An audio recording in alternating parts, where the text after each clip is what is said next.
네, 홍준표 전 지사가 자유한국당의 신임 당대표로 선출됐습니다. 풀어야 할 과제가 산적한 가운데 홍 전 지사 리더십이 본격적인 시험대 위에 올랐습니다.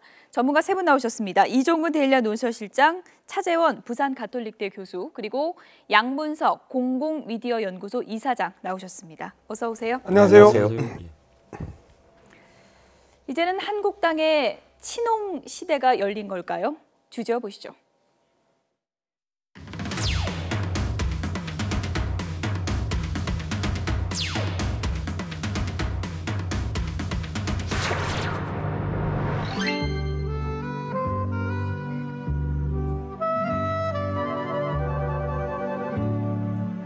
홍준표 후보가 선출되었음을 선포합니다. 태극기 휘날리며 신발 벗고 뛸 것입니다. 구두 안 신습니다.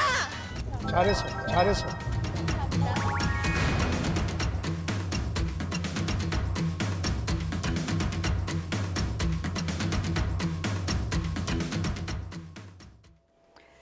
네, 이종근 실장님. 네. 이제 친박이 아니라 친홍이 당의 중심으로 온 겁니까? 그럴 수 있을까요? 사실은 예. 저는 오늘의 어떤 상황이 예. 사실상의 추대 같아 보여요. 어떤 추대요? 의미에서는 예. 추대 움직임이 원래 있었거든요. 그랬다가 사실 여론의 비판을 좀 받고 전당대회를 했는데 보시다시피 전당대회 기간 내내 홍준표 후보가 그렇게 각을 세우는 말도 많이 없었고 SNS 활동도 크지 않았거든요. 그래도 원유철 의원하고 많이 싸웠잖아요. 그런 점은 좀 그렇긴 하지만 예. 전체적으로는 은재 표정 관리도 하고 하면서 아주 무난하게 이렇게 이변 없이 당선이 됐습니다. 어떤 의미에서는 친박계에 도움이 없었다면 불가능한 일이 아니었겠느냐. 서로 암묵적으로 사실은 필요로 하는 어떤 관계이지 않겠느냐. 물론 말씀하셨듯이 이제 이 지방선거를 앞두고 사실은 이제 그 갈등은 이제 곧 시작할 가능성이 충분합니다. 저는 뭐 이번 그 후보가 그 홍준표 대표가 압도적인 표차로 이겼다의 의미를 두는 게 아니라 예. 원유철, 신상진 두 그 후보가 예. 너무 약했다. 사실상 원유철 그 후보 같은 경우에는 민주당에서 처음에 그 국회의원을 시작을 합니다.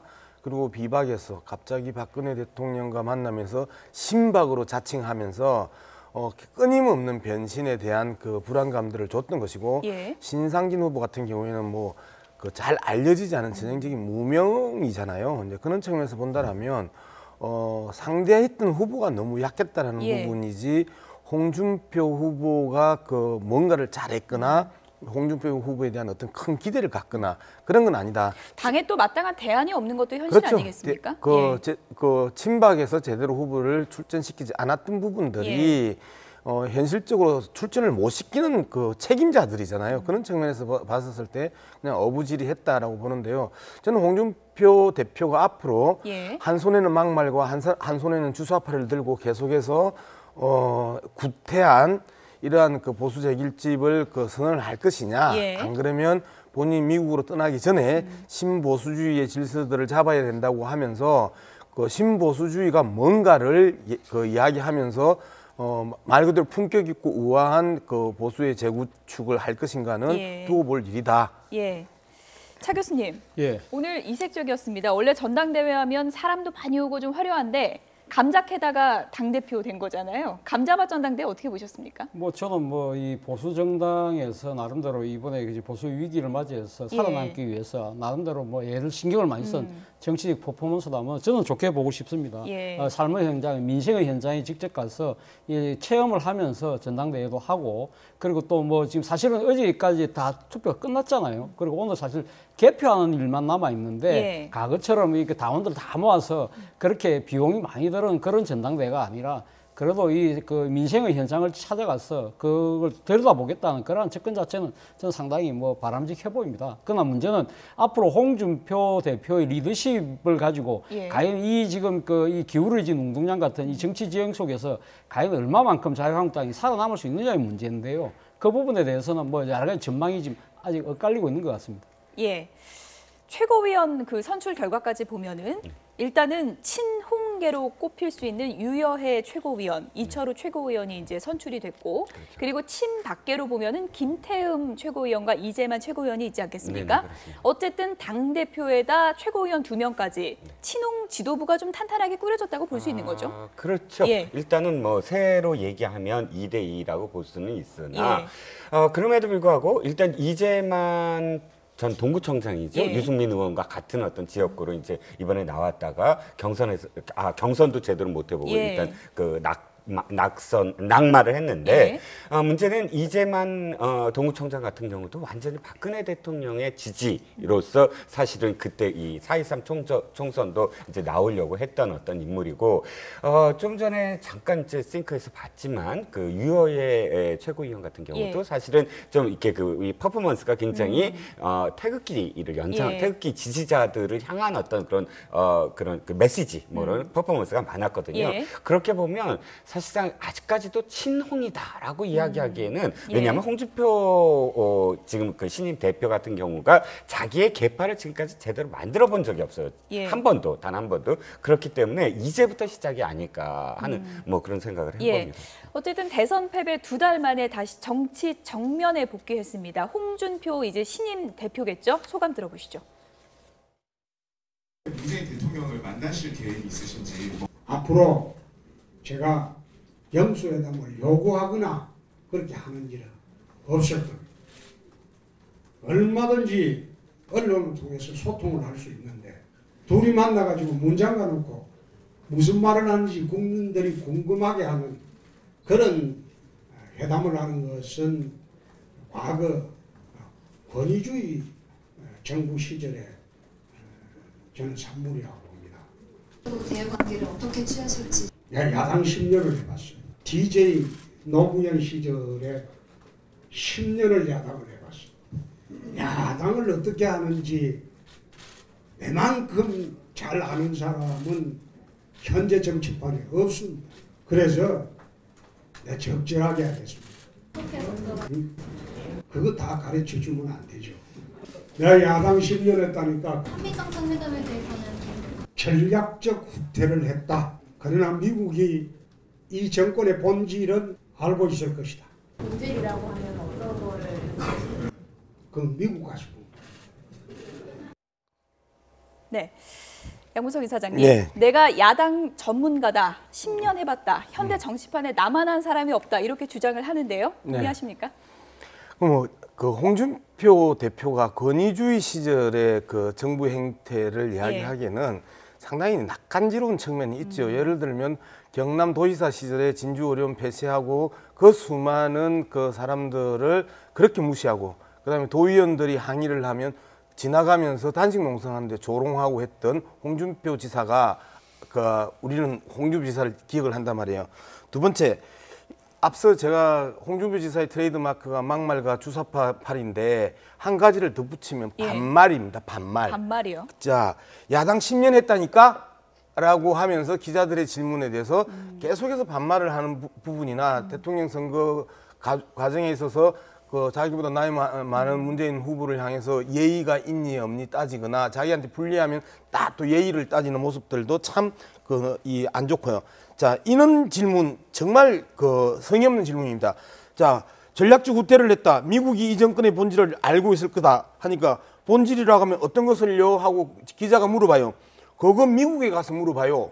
라고 이야기를 한단 말이에요. 자, 하늘은 당신의 본질을 알고 있다라고 이야기하는데 그 본질이 뭡니까? 그러니까 하늘에 가서 물어봐요. 하는 거 똑같은 거잖아요. 도대체 그러면 홍준표 지사가 비판하려고 했던 그 본질이 뭐냐라는 거에 대해서 자기가 뱉었으면 자기가 설명을 하고 그것들이 국민들을 알게 해야 되는데 사람 약 올리는 것도 아니고 미국 가서 알아봐요 라고 하는 저러한 말투 때문에 일부의 그 적극적인 그 호응도 지지도 있겠지만 말 그대로 품격과 우화를 따지고 예의를 따지고 있는 보수 일반의 정서에 과연 맞겠냐. 그렇다면 말투가 굉장히 마음에 안 든다 이런 말씀이시죠. 아니 말투나 그다음에 이 합법 자체가 상당히 도발적이고 보수 일반의 그 흐름에 있어서 상당히 거슬리는 것들이 끊임없이 나타난단 말이에요. 저런 측면에 있어서 보수의 재구성이 과연 가능할까 저는 아주 부정적으로 봅니다. 근데 많은 분들이 이제 예. 제가 한 말씀만요. 예. 많은 분들이 이제 홍준표 신임 대표의 지난번 경선 대선 과정에서의 이념 논쟁, 이념이라든지 이 부분을 갖고 앞으로도 계속 할 것이다라고 생각을 하시는데 예. 한번 보시자고요. 홍준표 신임 대표가 사실 처음부터 정치 한 10년 넘게 하시지 않았습니까? 거의 뭐 10수년인데 예. 이념으로 홍준표 그러면 뭐 이렇게 그 이념의 어떤 뭐 보수 우파의 어떤 선두 그래서 상대를 언제나 좌파라고 하는 모습이 예. 계속 이어지지 않았어요. 이번 대선 때 보여준 모습입니다. 그리고 지금 그 전당대회에서의 모습을 한번 보시면 사실 그렇게 심각하게 뭐 이 이념으로 예. 어떤 척을 세우지는 않았어요. 도리어 오늘도 굉장히 표정 대선 관리 때랑은 좀 달라졌어요. 맞죠. 오늘도 예. 굉장히 표정 관리를 했죠. 표정 관리를 하고 오늘 좀 전에 어떤 물론 기자들을 상대로는 늘 이분이 이렇게 좀 이야기를 합니다. 그러나 예. 그럼에도 불구하고 사실 이 잡초처럼 정말 아주 험난하게 예. 사실은 야당이 평생을 야당 생활하신 것 같아요. 정당에서도 언제나 야당 예. 그 정당에서의 사실 그 이 야당의 어떤 역할 같은 그런 어떤 마이너의 예. 어떤 정치인이었거든요. 그래서 사실 지금까지 이 고비고비마다 헤쳐나온 그 과정을 보면 어떤 의미에서는 전혀 다른 모습을 보일 수도 있다. 굉장히 전략적이고 정무적인 예. 그런 정치인이거든요. 근데 이번 그 예, 대선 이번에는 과정뿐만 잠시만요. 아니고 예. 이번 그 경선 과정에서도 예. 주사파 정권이라고 계속해서 공격을 했고요. 그다음에 미국 가가지고 그 페이스북에서도 종북 좌파라고 계속해서 비난을 했고요. 그런 측면에서 봤었을 때 새로운 친보수주의에 대해서 구체적인 대안과 설명은 또 우리는 누구한테 가서 물어봐야 되는 거죠? 미국 가서 물어봐야 되나요? 하늘에다 물어봐야 되나요? 이런 측면에서 본다라면 계속해서 이러한 태도가 국민들을 상당히 불쾌하게 만들 수밖에 예. 없다라는 측면에 있어서 정말 새로운 보수의 재건설과 재구성을 위해서 홍준표 대표는 이제는 예. 저러한 말투와 합법을 바꾸지 않으면 그리고 내용과 그 설명이 없는 저러한 그 이 표현들을 바꾸지 않으면 어떻게 재구성할까 걱정스럽다라는 겁니다. 예. 저는 뭐 홍준표 지금 신임당 대표가 야당 생활을 자신이 잘 해왔기 때문에 제일 잘할 수 있다고 이야기하는 부분 어느 정도 인정합니다. 예. 2004년, 2005년 당시 이 야당에서의 대여 저격 수도를 하면서 국가보안법 문제, 사학법 문제, 그러니까 수도 이전 문제에 가장 앞장서서 강력한 대여 투쟁을 하면서 오늘의 홍준표가 있는 기반을 만들었거든요. 예. 그런 측면에서 본다고 한다면 홍준표 신임당 대표가 아마 제일 야당을 이끄는 이 상당한 강성 야당의 대표로서는 잘할 수 있습니다. 그러나 그가 이 10년 전하고는 상황이 바뀌었다는 겁니다. 당시는 그때는 사실은 어떻게 보면 당시 한나라당과 당시 열린우리당 이 양당의 이 적대적 구조였다고 한다면 양당 대결 구도였다고 한다면 지금은 사당 체제라는 예. 겁니다. 그렇다고 한다면 협치가 지금, 상당히 좀 중요한. 아니요, 그러니까 상황이죠. 협치도 중요하지만 문제는 같은 야당끼리 어떻게 협조를 예. 잘 할 것이냐의 문제인데 지금 홍준표 당대표의 그런 기존의 그런 우리가 방금 양문석 이사장 말씀하신 대로 상당히 막말과 그리고 색깔론에 기초한 이런 예. 강력한 선명 야당의 그런 노선 투쟁에 대해서 과연 바른정당이나 국민의당이나 정의당이 과연 같이 할 수 있느냐 예. 그런 측면에서 본다고 한다면 오히려 그러면 이 자유한국당만 따로 지금 소외되는 그런 결과가 될 수 있다. 그런 측면에서 예. 본다고 한다면 앞으로 야당의 길이 결코 쉽지만은 않을 예. 것이라는 생각이 듭니다.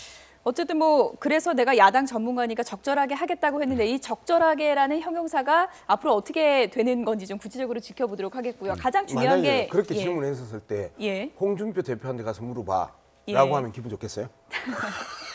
오늘 그 녹취에서 들었던 그 부분에 대해서 양문석 이사장께서 오늘 계속해서 비판을 해주시는데 앞으로 이런 부분을 좀 야당 대표로서 고쳐 나갈지도 저희가 좀 지켜보도록 하겠고요. 가장 중요한 게 혁신 아니겠습니까? 그렇죠. 혁신의 제일 과제라 그러면 어떤 거라고 할 수 있을까요? 자, 일단은 대선 패배에 대한 원인, 진단, 그리고 무엇 때문에 우리가 졌기 때문에 예. 그 진 것에 대해 이 패배에 대해서 일단 책임을 누군가 져야 됩니다. 예. 물론 셀프 책임 셀프 면제부가 될 수도 있겠죠. 왜냐하면 자신도 사실은 그 책임의 한 부분이기 때문에 그러면서 사실 그러니까 새로운 어떤 보수 지난번에도 이 정권이 한 10년 동안 진보 정권이 있을 때 예. 뉴라이트라는 어떤 새로운 보수의 어떤 흐름이 있지 않았습니까? 지금도 어떤 의미에서는 보수가 또 다른 어떤 그런 그 새로운 모습으로 탈바꿈이 돼야 되는데 예. 그것을 이 당이 할 수 있을까가 가장 큰 어떤 지금 과제라고 할 수가 있겠죠. 예. 이번에 전당대회 경선 과정에서 맨발 투혼을 보여서 화제를 모았던 분이 있죠. 이른바 여자 홍준표다 이렇게도 불리고 있는데요. 유여의 최고위원 SNS에 올린 내용 잠시 좀 들어보시죠. 저는 조국 창가 노래를 되게 좋아해요. 왜냐면 거기 보면은 태극기 휘날리고 자유 대한민국 이런 말이 되게 전 좋아요. 그래서 오늘 그 노래를 꼭 부르고 싶었었고 정말 그 노래가 우리 모두를 이렇게 화합하는 노래라고 저는 생각했어요. 저는 자유 대한민국이 내 조국이라는 게 너무 좋고요. 대한민국 국민이기 때문에 이 나라를 지킬 거예요. 절대 저 잡발들한테 이 나라를 뺏기지 않을 거예요. 네. 양문석 이사장님이 또 이제 비판을 세게 하실 것 같은데요. SNS 내용 어떠십니까?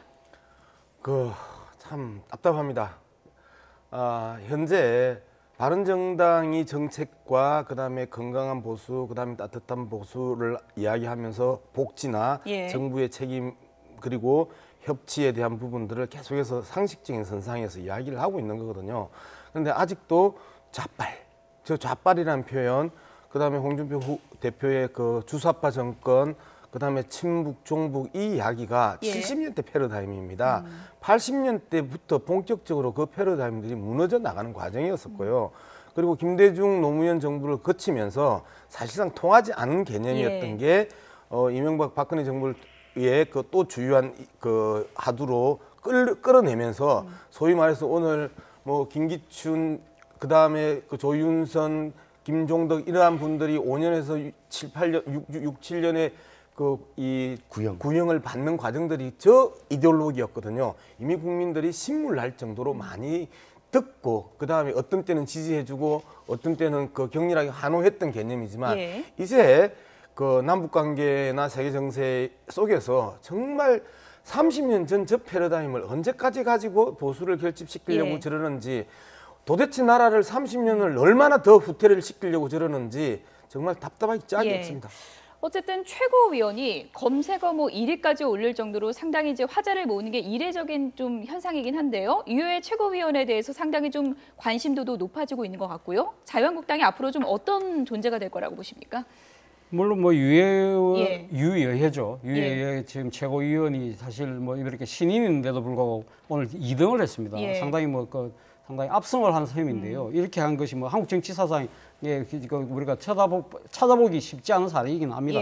그런데 제가 봤을 때는 일단 유해 최고위원이 나름대로 이번 선거 과정에서 선거 전략을 나름대로 잘 한 것 같아요. 첫 번째는 일단 보수가 부끄러운 것이 아니다. 보수는 자랑스러워야 된다. 그런 식으로 보수의 자존심을 건드렸던 측면. 그리고 또 강한 야성 이미지를 보여줬다는 거죠. 앞서 화면에 나왔습니다만은 그러니까 나는 신발도 벗는다. 그리고 난 여성이라고 해서 그냥 하장하고 그냥 이렇게 꾸미면 하는 하나의 존재로 있는 것이 아니라 내가 강력하게 앞장서겠다. 그런 부분들, 그런 부분들이 상당히 많이 먹히지 않았을까 하는 생각이 드는데요. 앞서도 우리 양 이사장 말씀하셨지만 문제는 모든 지금 현재 그 정치적인 이런 이 정책의 노선을 너무 지금 색깔론에 기초한 이념 투쟁으로 몰고 간다는 측면에서, 그런 측면에서 본다고 한다면 지금 오늘 신동욱 씨가 그 이야기를 했던데 이 여자 홍준표라는 이야기에 걸맞는 행보는 하고 있습니다만 그것이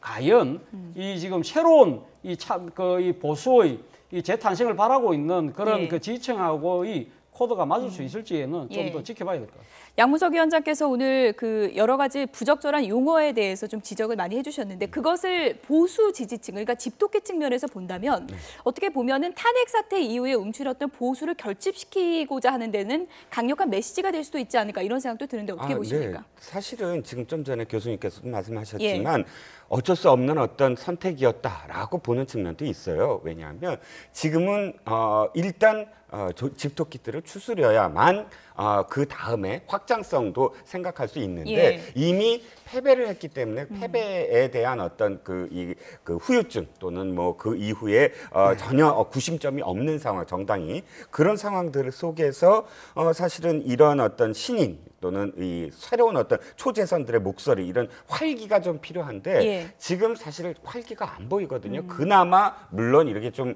이런 어떤 좀 부적절한 어떤 용어들을 사용했더라도 예. 이런 어떤 활기가 사실은 정당에 나중에 이제 유해 최고위원도 주장하잖아요. 예. 보수 혁신 꼭 이루겠다고. 그렇죠. 그 혁신을 어떻게 이루느냐 이제는 그걸로 답할 때라고 봅니다. 예. 답해야만 양무석 하겠죠. 이사장님, 일단 홍준표 새 대표가 탄생이 됐기 때문에 이해운 대표와 기싸움이 불가피해졌잖아요. 네. 어떻게 전개될까요? 한 가지만 이야기를 하면요. 예. 바른정당이 지난주에 전당대회를 끝나고 컨벤션 효과가 있었죠. 그래서 지금 그 자유한국당 지지도를 어느 그 여론조사에서는 그 앞서기도 했었습니다. 그리고 컨벤션 과정에서 자유한국당이 사실상 꼴찌를 하기도 했단 말이에요. 예.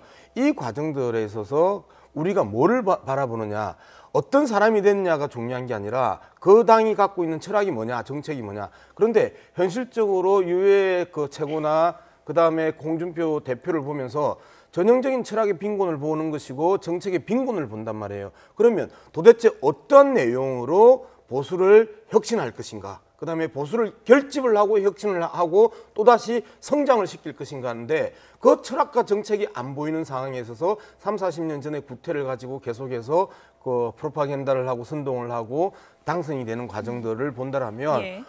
많은 보수 성향을 가지고 있는 현재 유권자들이나 시청자들 입장에서 참담하지 않을까요? 저는 그런 생각을 해봅니다. 예, 일단은 무게추가 바른정당으로 가느냐 자유한국당으로 가느냐 보수 적통 경쟁이 벌어질 수밖에 없는데 바른정당의 의원수가 워낙에 적기 때문에 홍준표 전 지사가 오늘도 강조한 것은 흡수될 것이다 이렇게 주장을 했거든요. 어떻게 보십니까? 저는 그거는 홍준표 신임 대표의 저는 예. 바람이라고 봅니다. 당장은 그 가능성은 저는 그렇게 높아 보이지는 않다고 생각하고요. 지금 바른정당의 지도부가 소위 말하는 자강론을 내세우고 있는 지도부지 않습니까? 그래서 본인들 스스로가 이 자신들의 힘을 키워서 지금 보수의 본진이 되겠다고 하는 부분이기 때문에 아마 이 보수 진영의 이 정책적 파일을 놔둬놓고 상당한 아마 치열한 경합을 벌이지 않을까라는 생각입니다. 그리고 예. 또 하나 이 양당과의 관계에서 상당히 또 중요한 변수는 제가 봤을 때는 더불어민주당과 국민의당과의 관계입니다. 이번에 국민의당이 증거조작 사건 때문에 상당히 위기를 겪고 있지 않습니까? 예. 이것이 만약에 지금 그 구심력이 작용해서 만약에 그 더불어민주당과 국민의당이 한 당이 된다든지 그런 정치적인 격변이 일어나지 않는 이상 제 생각에는 이 바른정당과 자유한국당이 예. 하나가 될 기까지는 상당한 시간과 예. 정치적인 고비들을 많이 거쳐야 되지 않을까. 그리고 결국은 내년 지방선거를 앞두고 지지율의 추이가 아마 판가름을 할 주요한 변수가 될 것 같습니다. 홍준표 신임 대표가 과감한 혁신을 하겠다 이렇게 오늘 다짐을 했는데 앞으로의 행보를 좀 지켜보도록 하겠습니다. 이번엔 국민의당으로 가보겠습니다. 제보 조작 사건 자체 조사 결과를 발표했는데 두 줄로 요약하자면 이음이 단독 범행이다. 그리고 안철수 전 대표는 몰랐다. 이렇게 요약해 볼 수 있을 것 같습니다. 주제어 보시죠. 증거 조작과 관련해 종합적인 결론은 이음희의 단독 범행으로 잠정 결론 짓고 당내의회에서 관련 내용을 안 전 대표에게 이 건과 관련해 보고한 적은 없는 것으로 안철수 후보가 바보입니까? 어린애입니까? 문자 폭탄 얼마나 쏟아지든지 수십 년간 쓰던 6333 없앴다 0615로 끝나는 전화번호를 만다고 했습니다. 그걸 또 공개시켜 놓으니까 이 문자 폭탄이 쏟아져서 문자 폭탄 수신용으로 우리 김영주 비서관한테 맡겼습니다. 나는 안 보아요.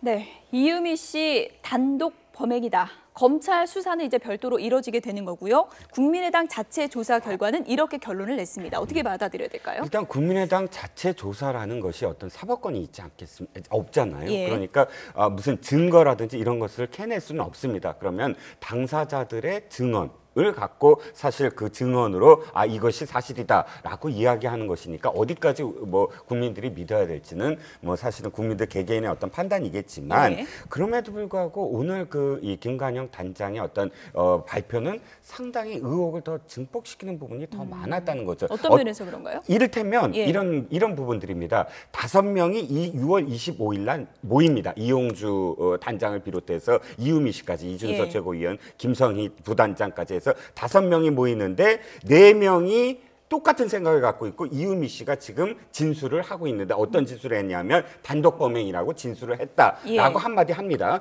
그 다음에 바로 이어진 게 그런데 그 자리에서 이유미 씨가 오락가락 진술을 하고 있다. 그리고 그 다음에 이준서 최고위원한테 그 이 혐의를 넘기려고 하고 있다. 이렇게 표현하거든요. 저는 그걸 들으면서 앞뒤가 안 맞는다는 거죠. 왜냐하면 5명 있었는데 이 이유미 씨가 분명히 자기 단독 범행이라고 이야기하는 것을 4명이 들었다. 예. 그러므로 단독 범행 라는 어떤 논리예요. 그런데 덧붙여서 이유미 씨는 그런데 이준서 최고위원한테 이 혐의를 넘기려고 했다. 이것도 역시 4명이 공통되게 이유미 씨로부터 판단을 듣는 것이거든요. 그러니까 결국은 이 5명의 진술에서 4명이 똑같은 생각을 하고 이유미 씨에 대해서 이렇게 오락가락 진술도 하면서 단독 범행이라고 스스로 얘기했다라는 것을 이 4명이 들었다라는 것으로만 사실은 이 이유미 씨의 단독 범행이라는 걸 결정적으로 입증하는 것이기 때문에 예. 이것을 5명의 어떤 진술만을 갖고 특히 이 4명의 공통된 진술만을 갖고 예. 단독 범행이다라는 걸 얼만큼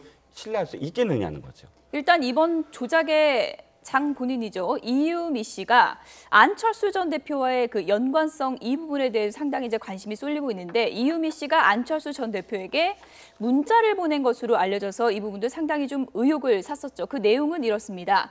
이유미 씨가 안철수 전 대표에게 보낸 문자 내용입니다.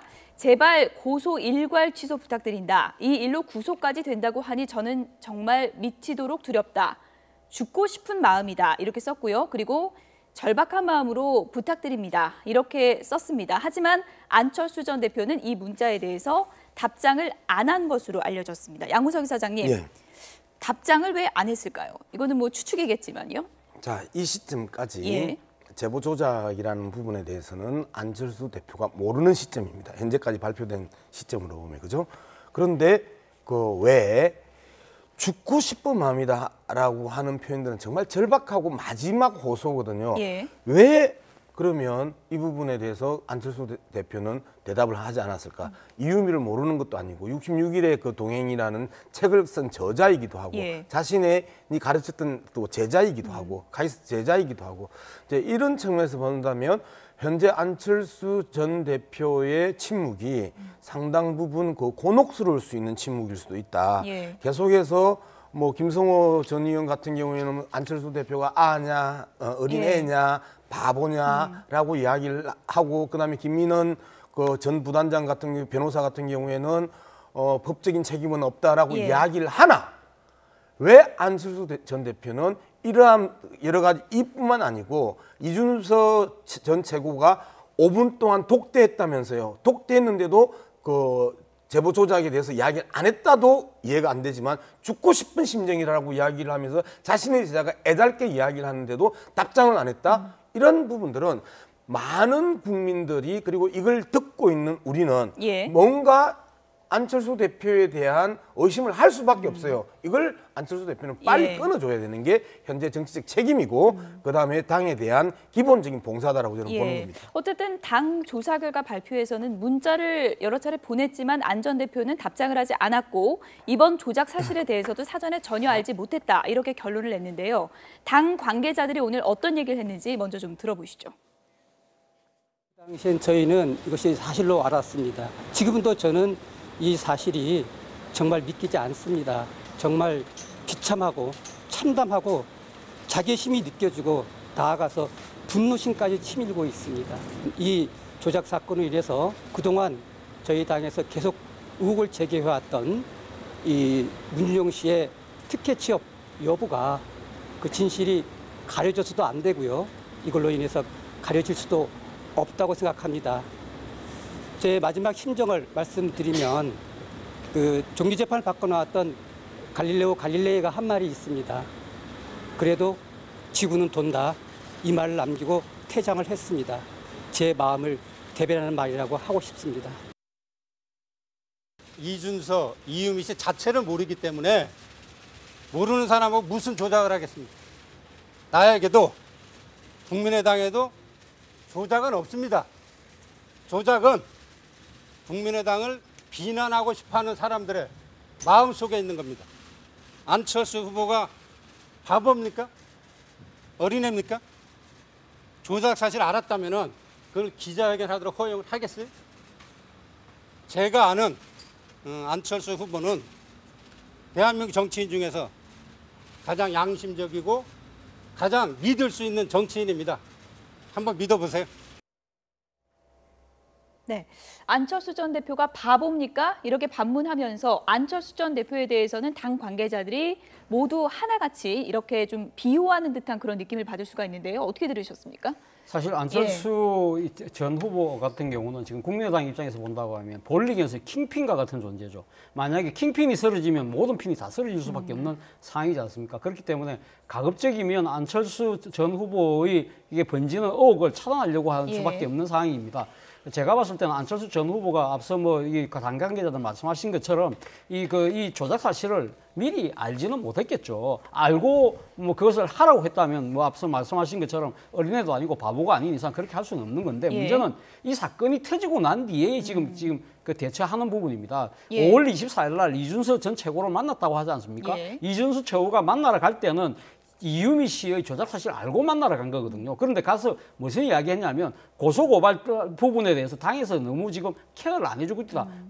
당에서 대처를 안 해주고 있다는 부분에 대해서 섭섭하다는 이야기만 하고 왔다는 것이 이현수 전 최고의 이야기인데 과연 그 이야기만 하고 말았을까요? 그리고 또 6월 25일 날 이유미 씨가 보내온 문자에 대해서 아무런 대답을 하지 않은 부분에 대해서 지금 다른 당 관계자들이 100번 해명해봐도 국민들은 믿기지 않는다는 거죠. 바로 이것 때문에라도 지금 안철수 전 후보가 빨리 국민 앞에 나서서 본인의 육성으로 이 사실에 대해서 진상을 명명백백하게 털어놓는 것이 저는 책임 있는 정치 지도자의 모습이라고 생각합니다. 이종우 시장님, 그래도 지구는 돈다. 갈릴레이 말까지 이제 인용이 됐습니다. 티켓 취업 의혹 자체가 가려져서는 안 된다라는 주장인데요. 어떻게 봐야 될까요? 자, 이 두 분의 한 부분씩 각각 부적절한 어떤 그 비유를 들으신 것 같아요. 왜냐하면 자, 국민의당은 지금 무조건 사과를 해야 되는 상황입니다. 물론 그 진실에 대해서 이것이 진실이 아직도 안 가려졌다라고 할 수는 있으나 그러나 그것이 국민의당 관계자 입에서 나올 발언은 아니라고 생각이 들고요. 지금은 무엇보다도 먼저 국민의당이 공당으로서의 어떤 자세를 갖고 있다면 공당은 지금 자신들의 어떤 당원이 됐든 일단 그것이 만약 맞다면 일개 당원이라도 일개 당원이 조작한 사실을 이 당이 다 사실로 받아들이고 그것으로서 논평을 했거든요. 그렇기 때문에 그 책임에서 벗어날 수가 없고요. 또 김성호 단장의 발언, 조작 사실 알았다면 기자회견을 허용하겠습니까? 이 얘기는 안철수 후보의 발언과 좀 배치됩니다. 안철수 후보는 간접적으로 어떻게 표현했냐면 당시 나는 뚜벅이 유세를 했기 때문에 이 사안과 관련해서 전혀 모른다라고 간접적으로 지금 밝혀왔거든요. 그런데 지금 이 발언은 기자회견은 마치 안철수 후보가 허용한 것처럼 발언을 했거든요.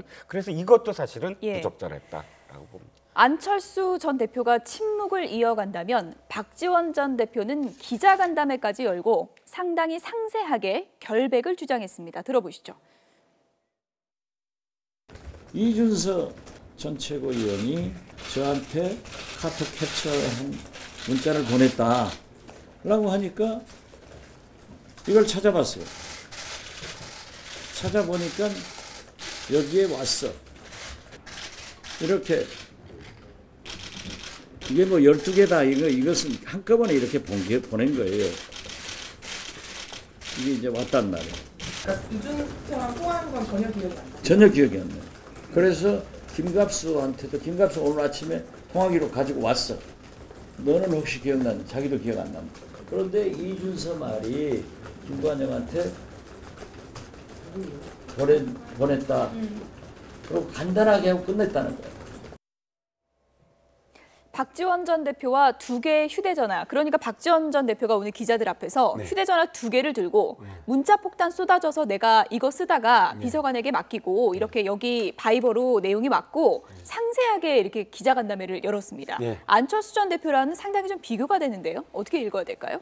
오늘 전체적으로 박지원 대표가 이야기한 내용의 분량은 A4 용지 한 5장 정도의 저희가 분량을, 뽑아보니까 진짜 많더라고요. 5장 분량을 이제 이야기를 했습니다.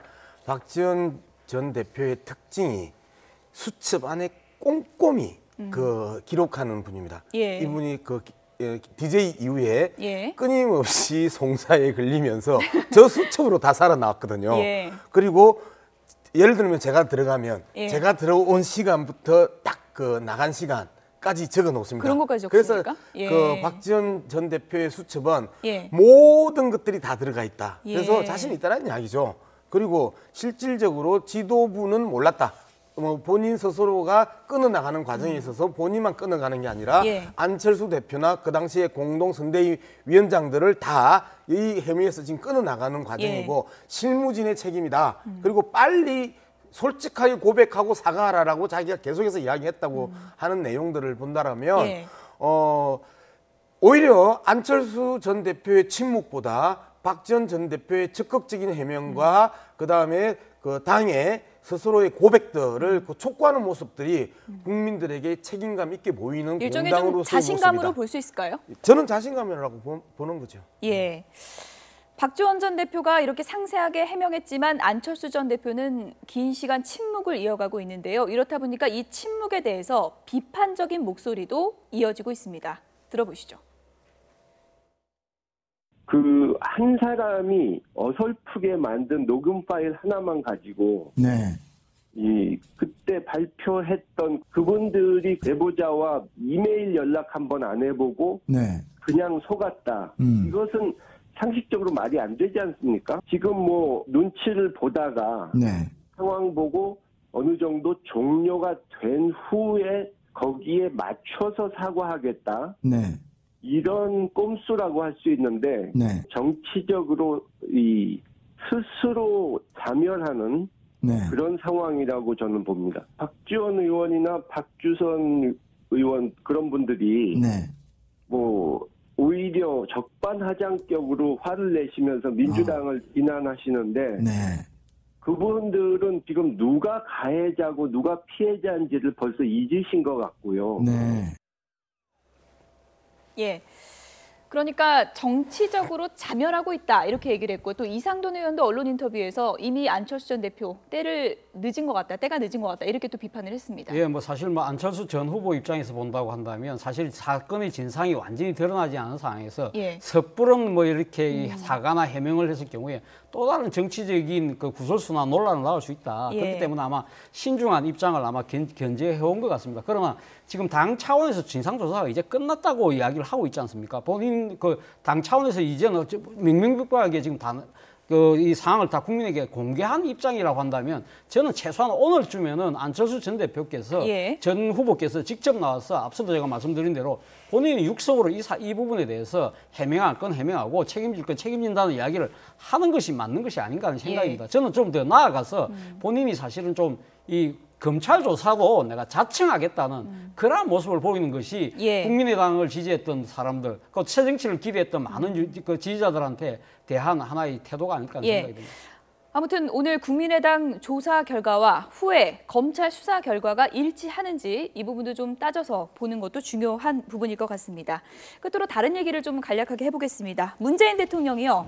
이번엔 미국의 전 대통령, 오바마 전 대통령을 만났습니다. 지난주에는 현 대통령을 만나고 이번 주에는 전 대통령을 만났네요. 네, 그렇습니다.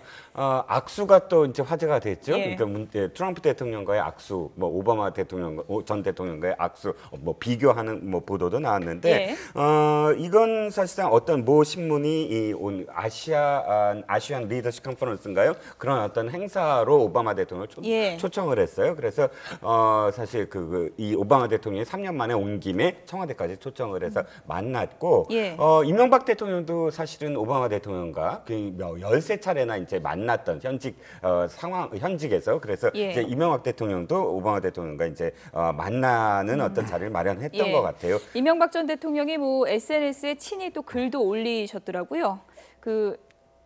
뭐 청와대 이것은 뭐 오바마 전 대통령이 이제 방명록에 쓴 내용이고요. 이명박 전 대통령이 SNS에 이제 글을 올렸는데요. 네, 오랜만에 찾아온 친구, 더없이 반갑고 즐겁습니다. 무거운 짐을 내려놓고 만났는데도 막중한 책임을 안고 함께 일할 때처럼 얘기가 끝이 없습니다라고 이제 얘기를 했고요. 농담도 좀 오간 것 같더라고요. 일 많이 한 탓에 이제 머리색이 좀 희끗희끗해졌다고 하니까 염색을 해야겠다. 이런 좀 자연스러운 또 상황도 연출이 된 것 같습니다.